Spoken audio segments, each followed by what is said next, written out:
Abra a palavra de Deus comigo, meu irmão, minha irmã. Segunda carta de Paulo aos Coríntios, capítulo 5. Segunda carta de Paulo aos Coríntios, capítulo de número 5. Abra a palavra do Senhor nosso Deus. Eu vou ler do verso 18 ao verso de número 21. 2 Coríntios, capítulo 5, versos 18 a 21, para iniciar a nossa mensagem nesta noite, em nome de Jesus. 2 Coríntios, capítulo 5, verso 18 ao verso de número 21. Diz assim: Ora, tudo provém de Deus, que nos reconciliou consigo mesmo por meio de Cristo e nos deu o ministério da reconciliação.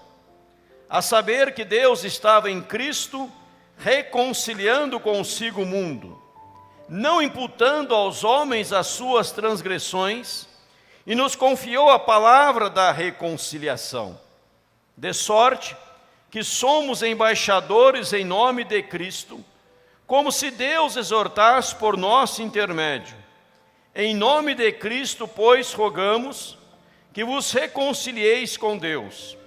Aquele que não conheceu o pecado, Ele o fez pecado por nós, para que nele fôssemos feitos justiça de Deus. Leio do 6, 1 a 3. E nós, na qualidade de cooperadores com Ele, também vos exortamos a que não recebais em vão a graça de Deus. Porque Ele diz: Eu te ouvi no tempo da oportunidade, te socorri no dia da salvação. Eis agora o tempo sobremodo oportuno, eis agora o dia da salvação. Não dando nós nenhum motivo de escândalo, em coisa alguma, para que o ministério não seja censurado. Amém. Eu li 2 Coríntios capítulo 5, verso 18, até o capítulo 6, o versículo 3. Queria pensar com você nesta noite, neste tema: tudo no seu devido lugar. Tudo no seu devido lugar. Eu creio que é algo que as pessoas gostam. Quando tudo está organizado, tudo está no seu devido lugar. Tudo bem arrumado, nada desorganizado, tudo realmente no seu devido lugar. Este é o tema que eu quero pensar com você nesta noite. Este é o tema que eu creio que Deus falará ao seu coração. Que Deus, pela sua palavra, há de edificar a minha, a tua, a nossa vida, em nome de Jesus. Como é bom, repito, quando as coisas estão organizadas. Quando você entra numa biblioteca e tem todos os livros organizados, selecionados, catalogados, e você sabe aonde cada livro se encontra, onde o material que você precisa, aonde ele está. Isso chama-se organização. Organização. E nós gostamos disso. Quando há a desorganização, nós não encontramos nada. Quando há desorganização, esta foto não foi tirada na casa de ninguém aqui presente, espero eu, né? Mas quando há desorganização, tudo está jogado, cada canto há uma coisa, e as pessoas estão preocupadas com o celular, em estar digitando, e aquela bagunça. Aquelas pessoas que, ao construírem as suas casas, constroem na casa a sala de jogos. E muitas casas têm sala de jogos, onde você abre a porta e joga tudo lá dentro, né? Nada está arrumado, é a sala de jogos, tudo está jogado lá dentro, né, Cris? Tudo jogado na sala de jogos, é uma bagunça só, é uma desorganização só, né? Também não foi tirado na casa de ninguém, espero eu, nem copiado do Facebook de ninguém. Depois você pesquisa o Facebook dos irmãos para ver se essa foto foi tirada lá também.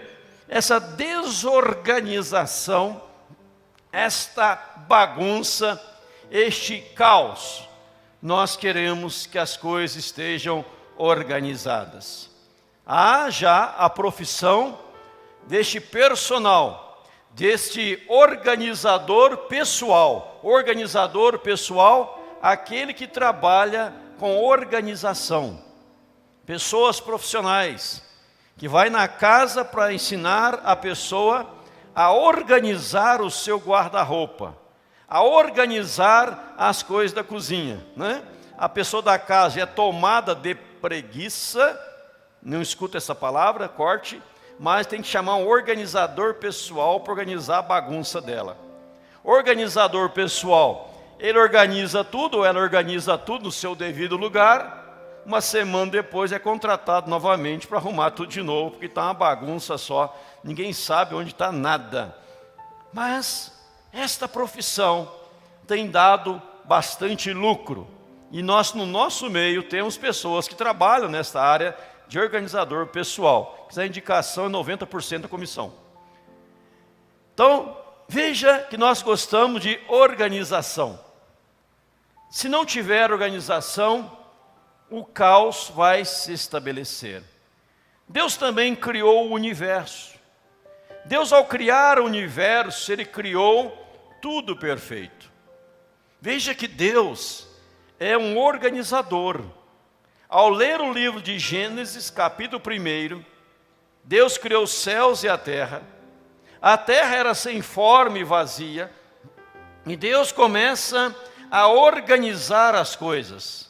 A área onde era para a terra, aonde é para a água, faz separação dos mares da terra, do céu, né, e da terra, onde ficam os peixes, os animais selváticos, domésticos, as plantas, tudo Deus vai colocando no seu devido lugar.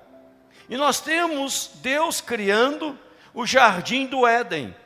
E ao criar o jardim do Éden, Deus coloca no jardim do Éden os primeiros pais, Adão e Eva.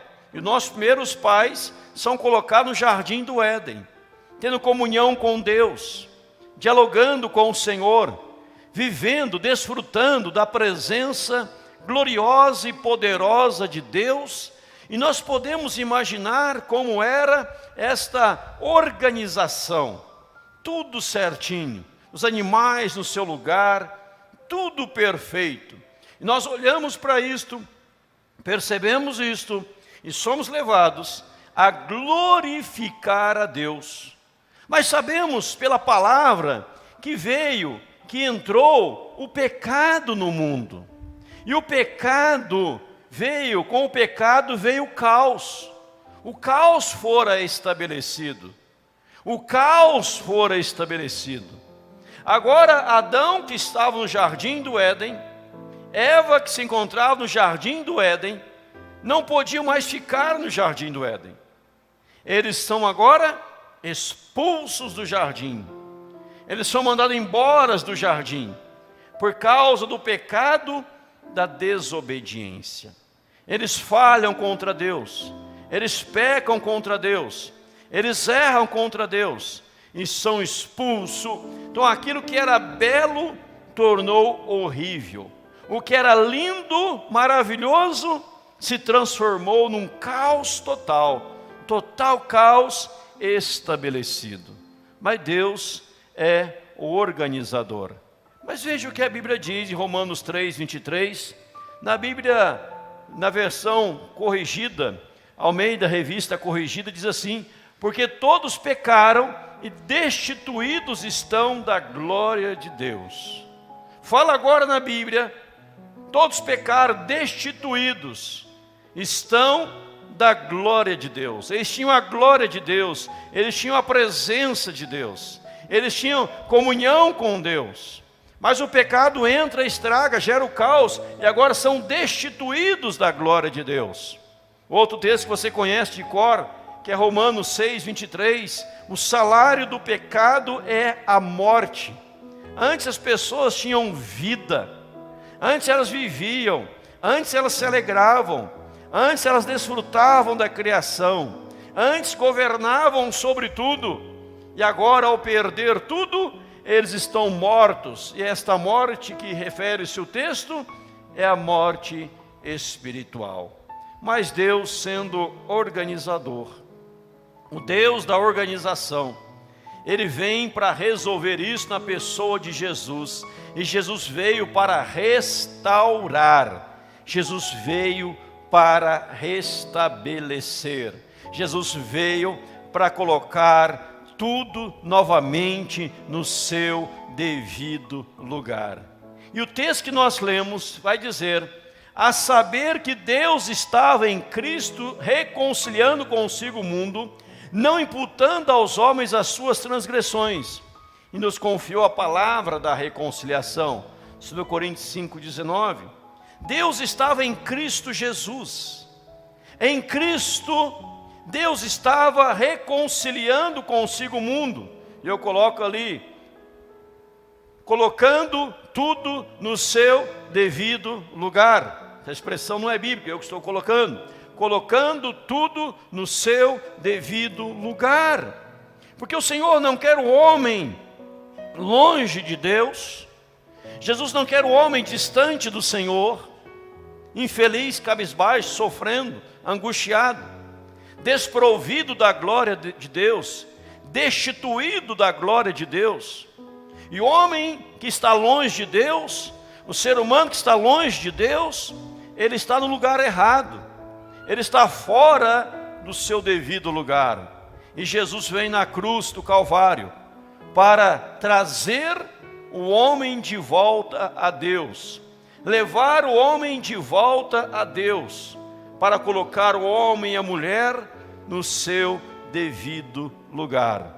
Eu não quero que você esteja fora, eu não quero que você esteja distante, eu não quero que você esteja longe. Você precisa estar na presença de Deus. E este Deus organizador, este Deus maravilhoso, manda Jesus, e tudo passa pela cruz de Cristo, tudo passa pela cruz, aonde Ele verte o seu sangue, aonde Ele morre por nós pecadores, e ao terceiro dia Ele ressuscita. Mas a sua missão qual era?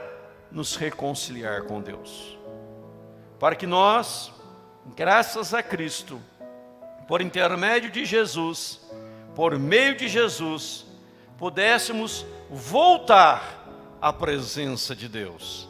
E às vezes aquilo que para nós é óbvio, para muitos é ainda um mistério. Para nós que é óbvio, para muitos ainda é algo que muitos não conseguem entender esta verdade, não conseguem compreender esta verdade, que Deus estava em Cristo reconciliando consigo o mundo. Eu volto aqui ao texto para nós gravar. A saber que Deus estava em Cristo reconciliando consigo o mundo, não imputando aos homens as suas transgressões. E Ele nos confiou a palavra da reconciliação. Ele não veio para apontar o erro, Ele não veio para apontar a falha, Ele não veio para pisar, para pisotear, Ele veio para restaurar, para nos tirar de um estado de miserabilidade, de pecaminosidade, de depravação total, de rejeição, de estar distante, e falando: olha, eu quero te aproximar. E ali na cruz, o Senhor Jesus, Ele estava pregado na cruz, vertendo o seu sangue, segurando em nossas mãos e nos reaproximando de Deus, porque Ele quer que você esteja no lugar que você foi criado para estar, tendo paz no coração, não tendo vazio existencial, não tendo vazio na sua alma, mas tendo comunhão profunda e maravilhosa, tremenda e poderosa com o Senhor, em nome de Jesus. Tudo no seu devido lugar. Esta graça maravilhosa de Deus, este poder maravilhoso do Senhor nosso Deus. Mas não só para reconciliar-nos com Deus.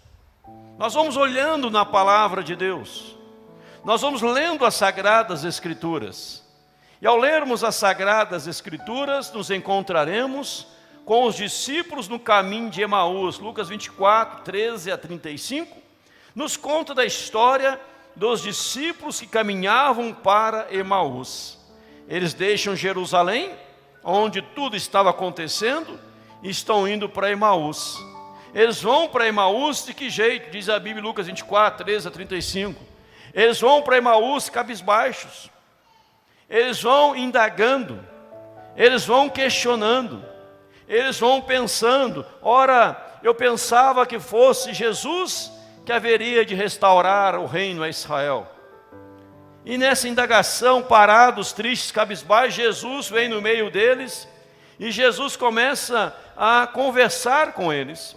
Jesus começa a dialogar com eles, perguntando: o que vocês estão preocupados? O que é isso que vão tratando à medida que caminhais? E diz-nos literalmente a Bíblia que eles pararam entristecidos. Jesus se apresenta no meio deles, porque eles estavam fora do lugar. O lugar que era para eles estarem era Jerusalém. Eles estavam indo para Emaús. Eles estavam vivendo na contramão da vida. Eles estavam na contramão da vida. Eles estavam perdidos nos sentimentos, perdidos nas emoções, perdidos totalmente. E ao estarem perdidos nos sentimentos, nas emoções, nas indagações, eles estavam fugindo de tudo e de todos. E Jesus vem para dizer: aqui não é o lugar de vocês. Vocês estão indo para um lugar sem rumo, vocês estão indo para um lugar distante. Eu não quero vocês aí. Eu quero que vocês voltem agora para Jerusalém. Mas o interessante é que a Bíblia ensina que Jesus nem precisou falar isso com palavras, mas ele diz tudo isso através de Atos. Quando ele se revela aos discípulos, no momento da refeição, os olhos dos discípulos se abriram e imediatamente os discípulos voltaram rapidamente para Jerusalém, para estar no meio da igreja, para estar junto com o povo de Deus, para estar celebrando o quê? A ressurreição do Senhor Jesus. Veja o amor de Deus. Veja o Cristo que gosta de organizar. Veja o Cristo organizador. Veja o Cristo que não quer o caos. Veja o Cristo que quer a paz, que te leva de volta aonde você deve estar, abrindo a sua mente, fazendo que você venha a entender a palavra. Porque eles disseram um para o outro: porventura não nos ardia o coração, quando ele pelo caminho nos expunha as Escrituras? Porventura não nos ardia o coração, quando ele pelo caminho nos expunha as Escrituras? Então nosso coração estava ardendo, quando ele estava expondo para nós as Escrituras. E agora os discípulos estão novamente no seu devido lugar. Na Bíblia há um livro que alguns chamam o livro dos achados e perdidos, que é Lucas capítulo 15. É o capítulo dos achados e perdidos. E este capítulo 15 nos conta 3 histórias que eu quero resumir para você nesta noite. A primeira história fala da ovelha perdida. A ovelha perdida, aquela que deixou o aprisco, aquela que foi por conta própria para outro lugar. Diz a Bíblia: um pastor possuindo 100 ovelhas, ao perder uma, não deixa as 99 no aprisco, ao cuidado, e vai atrás daquela que se extraviou, daquela que se perdeu. Então nós temos uma ovelha que havia se perdido. Mas Lucas também nos fala da dracma perdida. O que é a dracma? A dracma era uma moeda, era um valor, algo importante. Fala-nos de uma mulher que tinha 10 dracmas e ela perde uma dracma. E ao perder um valor, ela varre a sua casa, acende a candeia, traz luz e procura diligentemente até encontrar a dracma perdida. E Lucas 15 encerra dizendo da parábola do filho pródigo. Aquele filho que deixou a casa do pai, foi para uma terra distante e lá dissipou todos os seus bens, vivendo dissolutamente. Ele perde tudo que havia recebido, tudo que havia adquirido. Livro dos achados e perdidos. A ovelha que se perde, a mulher que perdeu a dracma, um filho pródigo que se perdeu nas estradas da vida. Mas como o Senhor vem para colocar tudo no seu devido lugar, este texto nos mostra que a ovelha perdida fora restaurada e ela fora conduzida novamente ao aprisco. Ela é levada novamente ao aprisco. A dracma que havia se perdido, ela é encontrada, reencontrada. A alegria na restauração da ovelha, a alegria na restauração da dracma. O filho que vai embora, está longe de casa do pai, no lugar indevido, não no lugar que deveria estar, agora também é restaurado. Ele volta para a casa do pai. Ou seja, tudo no seu devido lugar. Não importa se você é a ovelha perdida, se você representa a dracma perdida, ou se você é o filho pródigo, mas a graça maravilhosa de Cristo. Deus estava em Cristo reconciliando consigo o mundo. Deus estava em Cristo reconciliando consigo o mundo. Esta graça maravilhosa de Deus, meu amado irmão, minha amada irmã, é para te colocar no seu devido lugar, de onde você jamais deveria ter saído. Imagina a ovelha, o sofrimento da ovelha, quando ela deixa o aprisco, ela passa agora necessidade, ela passa a ter fome, ela passa a ter sede, ela passa a sentir frio, ela não tem mais senso de direção, ela não sabe como voltar para casa, mas aquele homem, representando Deus na sua graça, vai atrás dela, a toma nos ombros e a leva de volta para um lugar seguro, aonde é o seu devido lugar. A dracma perdida, um valor perdido em casa. Aquela mulher diz assim: olha, eu tinha 10 dracmas, perdi uma, mas eu valorizo cada detalhe, eu vou procurar até encontrar. Ela não dá descanso à sua alma, até encontrar e restaurar, colocar no devido lugar aquilo que se havia perdido. Quais são os valores que temos perdido na estrada da vida?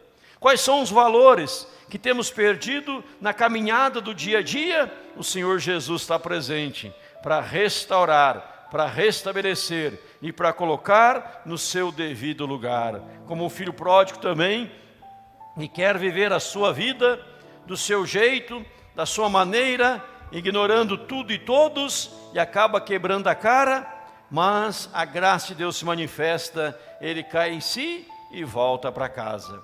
Temos uma outra história bíblica também, um homem chamado Pedro. Pedro fora discípulo de Jesus. Pedro foi chamado para seguir a Cristo, para caminhar com Cristo. Pedro era pescador. Jesus o tornou pescador de homens. Jesus o torna um missionário. Jesus o torna um homem usado tremendamente pelo Senhor. Caminha ao lado de Cristo. Presencia os milagres do Senhor. As ações soberanas de Deus. Grandes milagres, grandes feitos. Mas Pedro, no momento de medo, no momento de pânico, no momento de angústia, no momento de desespero, ele comete o erro mais grosseiro da sua vida. Ele nega Jesus. Ele fala que não conhecia Cristo, não sabia quem era Jesus, nunca havia caminhado com Jesus. Mesmo que as pessoas estivessem lhe dizendo: o teu modo de falar te denuncia, Pedro. O teu modo de falar te denuncia, Pedro. Ele fala: não sei quem é Jesus, não caminhei com Jesus, não conheço a Jesus. Pedro nega a Jesus veementemente. Mas João 21, 15 a 23, diz que Jesus veio e há a restauração de Pedro. Tu me amas, te amo, tu me amas, eu te amo, tu me amas, tu sabes todas as coisas, tu sabes que eu te amo, diz a Bíblia. E ali Pedro é restaurado e colocado de volta no seu devido lugar. Imagina o sentimento de Pedro. Já preguei sobre isso aqui, só sobre Pedro. O sentimento de Pedro: eu neguei a Cristo, eu falei com Jesus, fiz o que não devia fazer. E ao fazer o que não deveria ter sido feito, ao negar a Cristo, o que ele fez? Ele foi pescar. O que significa pescar? Voltar à velha vida. Voltar à velha vida antes de ter conhecido a Cristo. Mas Jesus fala: não, eu tenho para você uma nova vida. Você está agora fora do seu lugar, como um peixe fora d'água. Eu quero trazer você de volta no lugar que eu criei, que eu estabeleci, aonde você deve estar, sendo um grande homem de Deus, um missionário, um apóstolo, um discípulo, um servo do Senhor. Eu não quero que você viva uma vida de angústia, de medo, de pânico, uma vida atormentada, uma vida questionando por que eu errei, por que eu falhei, por que eu fiz isso, por que eu fiz aquilo. Eu quero que você seja restaurado. E eu vim aqui para te restaurar. Como eu disse anteriormente aqui, outro dia, Jesus não disse para Pedro: Pedro, está vendo que eu avisei que você ia negar? Não, ele não fala nada disso. Ele fala: Pedro, tu me amas? Eu quero então colocar você de volta no seu devido lugar. Você é um missionário, você é um apóstolo, você é um discípulo. Você estava com medo dos homens, temeu mais os homens do que a Deus, e você falhou. Você errou, você decepcionou, é verdade, fez um monte de coisa errada. Mas Pedro, a sua vida não é para viver desse jeito. Eu quero você cheio do Espírito Santo. Eu quero você cheio da graça de Deus. Eu quero você cheio do poder de Deus. Então por isso eu estou aqui, Pedro, para te restaurar. E quero dizer a você: apacenta as minhas ovelhas. Cuida das minhas ovelhas. Abençoa as minhas ovelhas. Porque você está restaurado. Eu quero você no seu devido lugar. E é uma outra restauração que eu quero me deter um pouco mais nela neste momento, que a Bíblia vai nos falar da restauração dos novo céu e nova terra, que é a nossa nova morada. Eu queria que você abrisse a sua Bíblia em Apocalipse, capítulo 21, verso 1 a 8. Eu quero me deter um pouquinho mais aqui, nesse tudo no seu devido lugar. Tudo no seu devido lugar. Apocalipse, capítulo 21, 1 a 8. Eu quero ler para você e meditar rapidamente. Que é novo céu e nova terra, a nossa nova morada. Tudo no seu devido lugar. A Bíblia, a palavra do Senhor, nos diz assim, Apocalipse 21, 1 em diante: vi novo céu e nova terra, pois o primeiro céu e a primeira terra passaram, e o mar já não existe. Vi também a cidade santa, a nova Jerusalém, que descia do céu da parte de Deus, ataviada como noiva, adornada para o seu esposo. Então ouvi grande voz vindo do trono, dizendo: eis o tabernáculo de Deus com os homens, Deus habitará com eles, eles serão povo de Deus, e Deus mesmo estará com eles, e lhes enxugará dos olhos toda lágrima, e a morte já não existirá, já não haverá luto, nem pranto, nem dor, porque as primeiras coisas passaram. E aquele que está sentado no trono disse: eis que faço novas todas as coisas, e acrescentou: escreve, porque essas palavras são fiéis e verdadeiras. Disse-me ainda: tudo está feito, eu sou o alfa e o ômega, o princípio e o fim. Eu a quem tem sede darei de graça da fonte da água da vida. O vencedor herdará estas coisas, e eu lhe serei Deus, ele me será filho. Quanto, porém, aos covardes, aos incrédulos, aos abomináveis, aos assassinos, aos impuros, aos feiticeiros, aos idólatras e a todos os mentirosos, a parte que lhes cabe será no lago que arde com fogo e enxofre, a saber, a segunda morte. Veja que o Senhor, novo céu e nova terra, que é a nossa nova morada. Ele está falando que Ele criou para nós no céu. A Bíblia relata da nova Jerusalém. João 14, Jesus chega a dizer: não se turbe o vosso coração, credes em Deus, credes também em mim. Na casa de meu Pai há muitas moradas, se assim não for, eu vou-lhe teria dito, pois vou preparar-vos lugar. E quando eu for vos preparar lugar, voltarei e vos receberei para mim mesmo, para que onde eu estou, estejais vós também. Então o Senhor preparou para nós uma morada.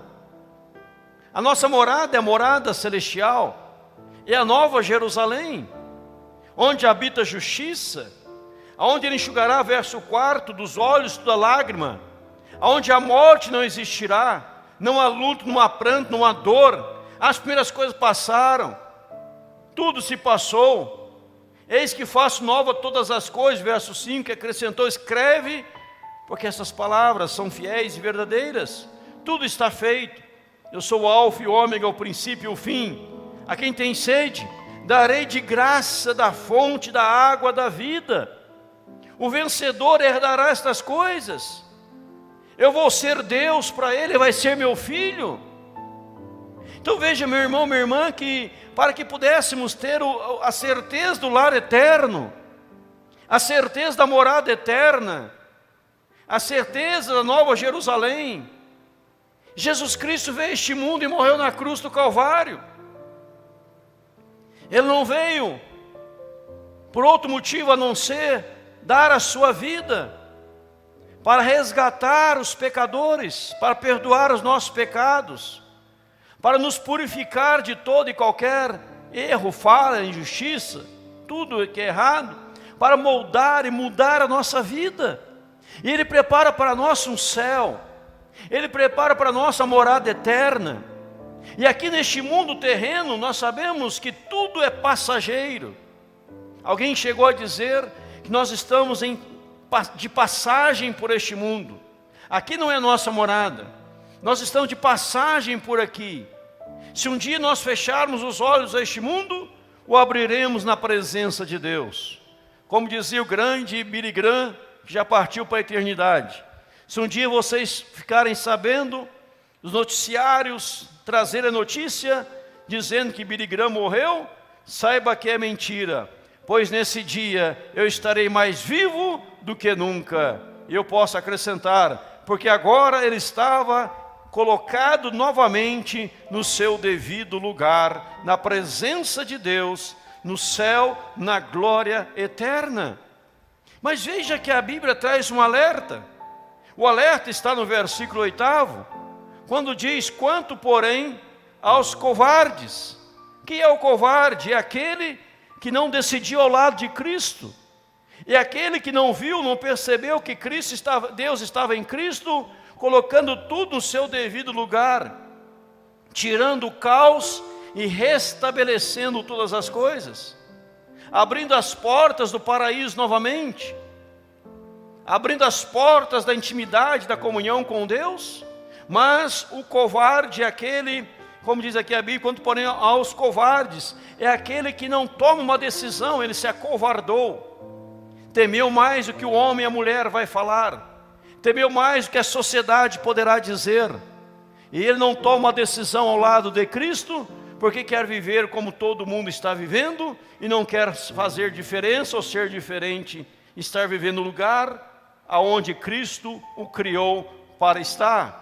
Quer viver uma vida que glorifica a Deus, uma vida que exalta a Deus. O texto prossegue: quanto porém aos covardes, aos incrédulos. O que é o incrédulo? Aquele que não crê, aquele que não crê na palavra, aquele que questiona a palavra, aquele que duvida a palavra, aquele que zomba da palavra, aquele que zomba do cristianismo, porque ele não crê nada do que está escrito na palavra, aquele que faz da palavra um livro qualquer, aquele que não busca conhecimento da palavra, é incrédulo. Isso eu não creio, eu não aceito isso. Quanto porém aos incrédulos, aos abomináveis, aqueles que abominam as coisas de Deus, tornam-se abomináveis por desprezar as coisas celestiais. Aos assassinos. O que é o assassino? O assassino é aquele que mata alguém só, não, mas aquele que vive uma vida carregada de ódio, de rancor no coração. Assassino, porque a Bíblia diz: se você odiar o seu irmão, você é um assassino, e você não herdará o reino dos céus. Tiver mágoas e feridas, raiz de amargura, e morrer em raiz de amargura, em mágoas e ressentimentos, e feridas não curadas, não saradas, não amolecidas, não untadas com óleo, não purificadas, não resolvidas, não herda o reino de Deus. É um assassino aos olhos de Deus. Quanto aos impuros, que vivem na impureza, quanto aos feiticeiros, que buscam a feitiçaria, as artes mágicas, quanto aos feiticeiros, macumba, etc. Quanto a estes, diz a Bíblia que não vão herdar o reino dos céus. Aos idólatras, o que é o idólatra? Aquele que adora um ídolo de pau, de madeira, gesso, barro. Ele é um idólatra, mas talvez ele não adora uma imagem, não se prostre diante de uma imagem, mas se adora o dinheiro, adora pessoas e não adora a Deus, adora bens, mas não adora a Deus, tem o coração nos bens materiais, não na pessoa de Deus, não tem prazer em Deus, é um idólatra. Ama o dinheiro, que é a idolatria, a avareza, que é a idolatria. Quanto aos mentirosos, que falta com a verdade, tomado pela mentira, vive na mentira. Olha o que a Bíblia diz: a parte que lhes cabe será no lago que arde com fogo e enxofre, a saber, a segunda morte. Deus não criou para a segunda morte. Deus não criou para a perdição. Deus não criou para o inferno. Deus o criou para o céu. Mas quando os primeiros pais pecaram, desobedecendo a Deus, consequência, serem expulsos do jardim do Éden, Jesus veio para colocar o homem novamente no jardim do Éden. E vocês lembram a Bíblia? A Bíblia diz que o Senhor Deus havia dito ao homem e à mulher para não comerem da árvore do conhecimento do bem e do mal, porque no dia que comerem da árvore do conhecimento do bem e do mal, haveria de morrer. E eles comeram, e o Senhor os expulsaram do jardim para que não comessem agora da árvore da vida. E quando você vai ao Apocalipse, o livro de Apocalipse vai dizer que as pessoas agora voltaram à presença de Deus para comer da árvore da vida. Pois se comessem da árvore da vida em pecado, viveriam eternamente em pecado. Agora santificados em Cristo, abraçados por Cristo, purificados por Cristo, podiam comer da árvore da vida para viver eternamente em santidade, em consagração, em vida nova. Então o Senhor tem novo céu e nova terra, que é a nossa nova morada, nossa nova residência. É o lugar que Ele preparou para nós. Mas será que todos estão preparados para a morada eterna? Será que todos estão preparados para desfrutar deste novo lugar? Veja que as bênçãos do Senhor, as benesses celestiais, não são só para o presente, mas já foram no passado, no presente e para o futuro. E não são só para o futuro, mas é também para o presente. Pedro, nós vimos aqui, ele restaurou Pedro. Pedro, volta para o seu lugar. Você errou, você falhou, eu estou te perdoando. Eu estou perdoando todos os seus pecados. Só quero que você não peque mais. Só quero que você não erre mais. E eu te restauro, Pedro. Então, agora você novamente meu apóstolo. Os discípulos vimos aqui caminhando para Emaús. O Senhor pega ele e fala: voltem para Jerusalém. Lá é o lugar de vocês. No convívio da igreja. No convívio do povo de Deus. Onde vocês são aquecidos e fortalecidos. É lá que eu quero vocês. A ovelha, a dracma, um filho pródigo, restaurados no seu devido lugar. Aqui terrenamente, nessa vida terrena, já Deus nos colocando no nosso devido lugar e nos preparando o céu para estarmos para sempre com o Senhor. Mas a questão é, amados, e agora? Qual será a tua decisão? Será que eu quero me submeter a Cristo para ser colocado no lugar correto, tudo no devido lugar? Será que eu quero realmente vir à cruz, aproximar-me de Jesus? Aproxime-se de Jesus. Eu quero me render a Cristo Jesus para viver essa nova vida. Que hoje eu estou sendo restituído ao meu lugar. Pois houve um dia que eu quebrei a comunhão com Deus. Houve um dia que eu me distanciei da presença do Eterno, mas hoje eu estou voltando à presença do Senhor. Hoje eu estou sendo restituído do lugar aonde nunca deveria ter saído. Eu estou agora, pela graça do Senhor, tomando essa decisão, me aproximando da cruz, para que eu possa viver, a partir de agora, no centro da vontade de Deus. Olha o que a Bíblia diz. Eu leio para você novamente nosso texto-chave de hoje, que é 2 Coríntios 5, 18 em diante. Ora, tudo provém de Deus, tudo vem dEle, que nos reconciliou consigo mesmo por intermédio de Cristo, e nos deu o ministério da reconciliação. Ou seja, o Senhor também nos deu o ministério da reconciliação.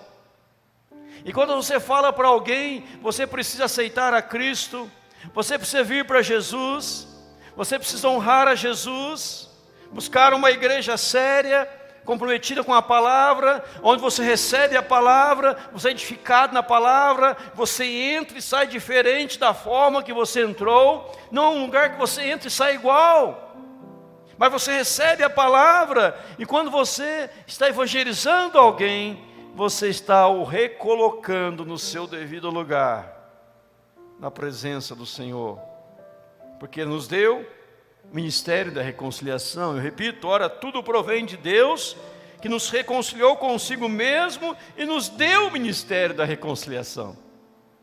O que Ele fez, Ele deu para nós fazer, que é pregar o Evangelho, a saber que Deus estava em Cristo, reconciliando consigo o mundo, não imputando aos homens as suas transgressões, e nos confiou a palavra da reconciliação. Foi nos confiado isso. Nós somos evangelistas do Senhor. Nós somos missionários do Senhor. A salvação de um homem depende da boca de outro homem.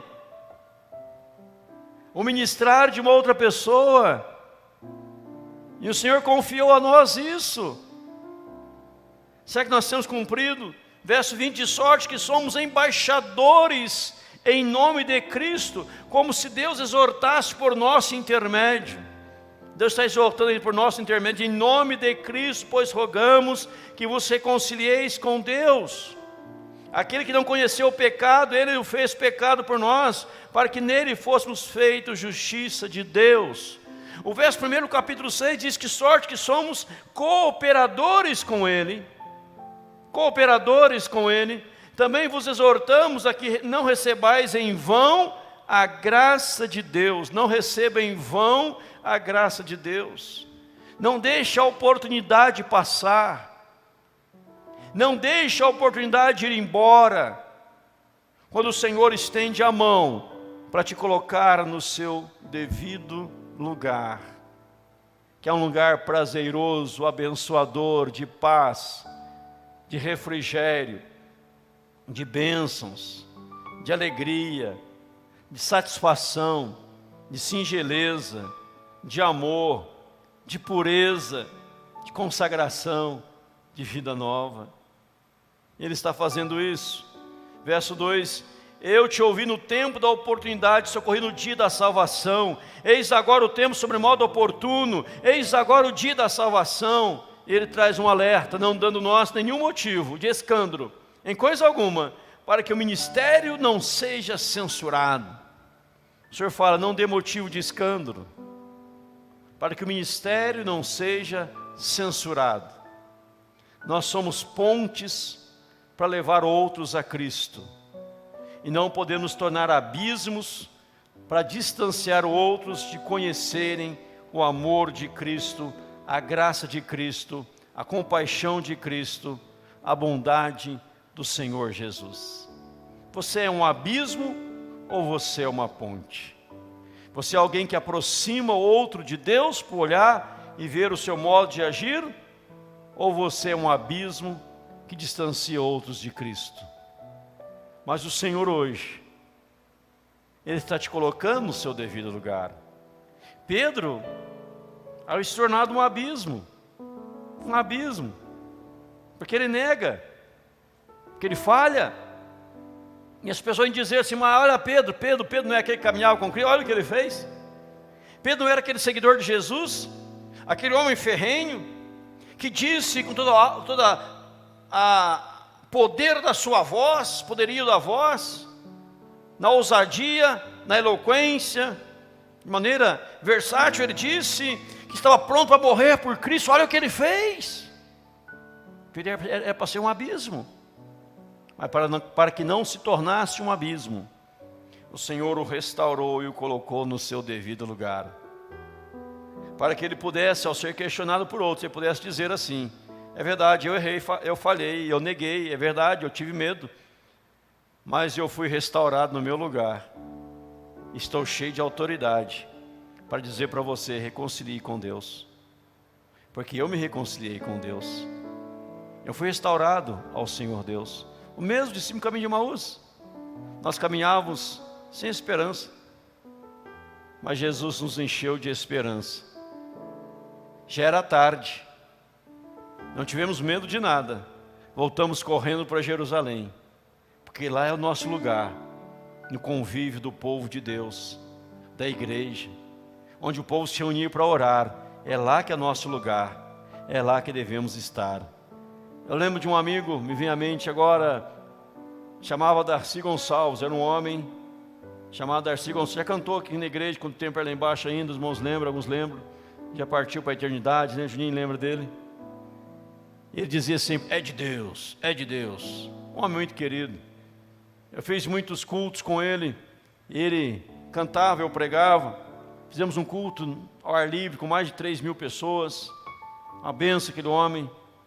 Mas antes de ser cristão, ele era cantor do mundo secular, ele vivia no mundo secular, cantava nas boates, nas casas noturnas, e a história dele vai encaixar perfeitamente na pregação de hoje. Me vem à mente a história dele. Ele estava na rua Nestor Pestana, em São Paulo, cantando numa casa noturna à noite, com seu violão. E um homem que ele nunca havia visto na vida, se aproximou dele. E ao se aproximar dele, deu só uma palavra para ele e sumiu.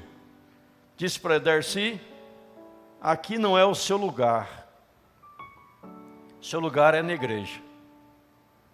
E aquele homem virou as costas e foi embora. Só disse isto. Ele nunca tinha visto esse homem, não sabia o nome dele, não conhecia nada dele, só ouviu esta palavra. Ele disse: pastor, naquele momento eu deixei o meu violão, saí de lá e nunca mais voltei àquele lugar. Me tornei um evangelista, um missionário, cantando pelo Brasil afora as boas novas da salvação. E o que mexeu com ele? Alguém dizendo: aqui não é o seu lugar. Seu lugar é na igreja. Ele dizia: aquele homem certamente foi um anjo de Deus na minha vida. Foi um anjo que Deus havia me enviado. Porque eu sabia que a minha mãe, ele dizendo, às madrugadas, dobrava os seus joelhos e orava por mim: Senhor, meu filho está fora do teu caminho. O meu filho está fora do lugar.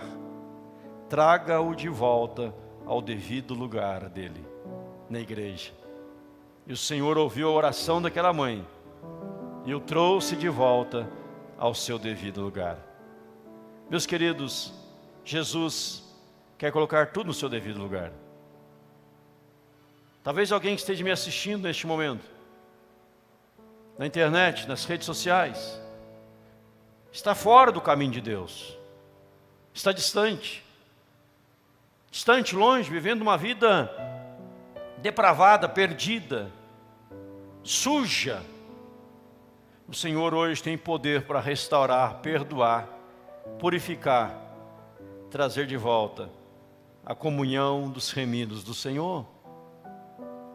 E este acerto com Deus acontece aqui, para que quando chegar o último dia da nossa vida, seja daqui 1 ano, daqui 50 anos, 100 anos, um dia vai chegar, onde nossos olhos vão fechar, mas sabemos que o lugar nosso está preparado, porque aqui não rejeitamos a Cristo. É por isso que o cristão, quando perde um ente querido, ele não perde na verdade, ele sabe que o céu ganhou, porque voltou para o seu lugar. Já contei aqui, e posso contar de novo, que eu já sepultei meu pai, minha mãe, meu irmão, minha irmã, e preguei no velório dos 4. Que eu sabia aonde eles estavam, voltando para o seu devido lugar. Meu irmão havia distanciado de Deus, estava longe da presença do Senhor. Naqueles dias reconciliou-se com Deus, antes de um terrível acidente ter morrido. Mas ele foi para a presença de Deus, porque ele foi restaurado ao seu devido lugar. Mas se você deixar para amanhã, achar que a vida, dá para desfrutar mais da vida longe de Deus, dos prazeres carnais, mundanos, longe de Deus, amanhã pode ser tarde demais. O texto sagrado diz assim: eu te ouvi no tempo da oportunidade, verso 2, capítulo 6, te socorri no dia da salvação. Eis agora o tempo sobremodo oportuno, eis agora o dia da salvação. Billy Graham pregava em um grande estádio, falando do amor de Cristo, da graça de Cristo. E alguns casais falam assim: hoje gostei da pregação, mas amanhã ele vai pregar de novo, e amanhã eu entrego a minha vida para o Senhor, deixar para o dia seguinte. Conta a história. No dia seguinte, aquele casal não chegou no estádio, que houve um acidente e eles morreram no caminho. Se você deixar para amanhã, pode ser tarde demais. Não permita passar mais um Natal sem o encontro com Cristo real, que te restaura, que te coloca no seu devido lugar. Ele é o restaurador pessoal, o organizador pessoal, que está dizendo para você: volte, filho amado, volte, ovelha preciosa, ao aprisco. Restaura este valor que tem perdido ao longo dos anos. Volta, filho pródigo, à casa do Pai, pois o Pai recebe de braços abertos, para lhe colocar uma sandália nos pés, anel nos dedos, e te abençoar, em nome de Jesus. E nós, como cristãos, servos de Deus, diz aqui o versículo 3, capítulo 6, não podemos dar motivo nenhum de escândalo, para que o ministério não seja censurado. Repito o que eu já disse: a nossa vida não pode ser um abismo, mas uma ponte, para conduzir outros a Cristo, para que por meio de Cristo eles possam se achegar a Deus. Estamos passando mais um Natal. Essa semana comemora-se o Natal, terminando mais um ano. Na outra semana acaba 2021. Não permita que passe mais um ano sem ter um encontro, uma experiência real com Cristo, vivendo na presença dEle, passando a ter certeza absoluta da sua salvação, da sua redenção. Vamos orar ao Senhor. Curve a sua cabeça, feche seus olhos, fale com Deus neste momento. Deus ministrou o seu coração, Deus te ensinou algo nesta noite, Deus tocou em sua vida. Você está no lugar aonde Deus te colocou para estar. Você está realmente na presença de Deus. Você anda cabisbaixo, sofrendo. Deus não te criou para isso. Você anda angustiado, amargurado. Deus não te criou para isso. Há um vazio profundo no seu coração, na sua alma. Deus não te criou para isso. Não vê solução para os problemas e lutas de sabores da vida. Deus não te criou para isso. Deus tem bênçãos e bênçãos em abundância. Deus tem graça, e graça é favor imerecido. É algo de graça, não paga nada por isso. Basta dizer: Jesus, eu quero o Senhor no meu coração. Eu quero o Senhor na minha vida. O que eu estou fazendo, como eu estou fazendo, eu estou realmente com uma vida organizada? A minha vida está um caos. Há uma bagunça na minha vida? Ou eu estou realmente com tudo organizadinho, bonitinho, arrumadinho? Eu posso ouvir do Senhor hoje: Tu és meu filho amado em quem me comprazo? Ou vou ouvir do Senhor: Tu és filho, mas eu tenho tantas reservas, tantas coisas para te cobrar. Mas hoje o Senhor estende a mão para restaurar a sua vida com Deus, para que você, ao término deste ano, ou nesses últimos dias de 2021, possa viver os últimos dias no seu devido lugar. O Senhor não quer você comendo as migalhas que caem da mesa. Ele quer que você assente-se na mesa para provar e saborear o banquete da mesa, porque você é filho amado, filha amada. Você custou o sangue de Cristo na cruz. E quem sabe você vai ouvir, como Darcy Gonçalves ouvia lá atrás daquele homem: este não é o teu lugar, volta para a igreja, volta para Deus.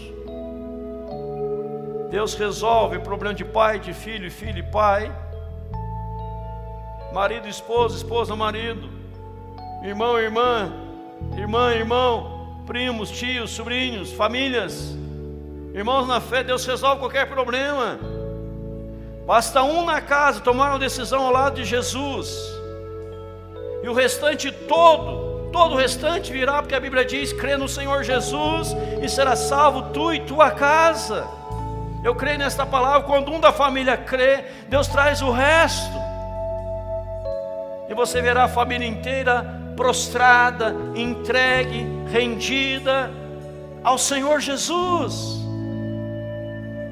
aquele que veio para colocar tudo no seu devido lugar. Creia nisso. Essa palavra é para você, em nome do Senhor Jesus. Aleluia, aleluia.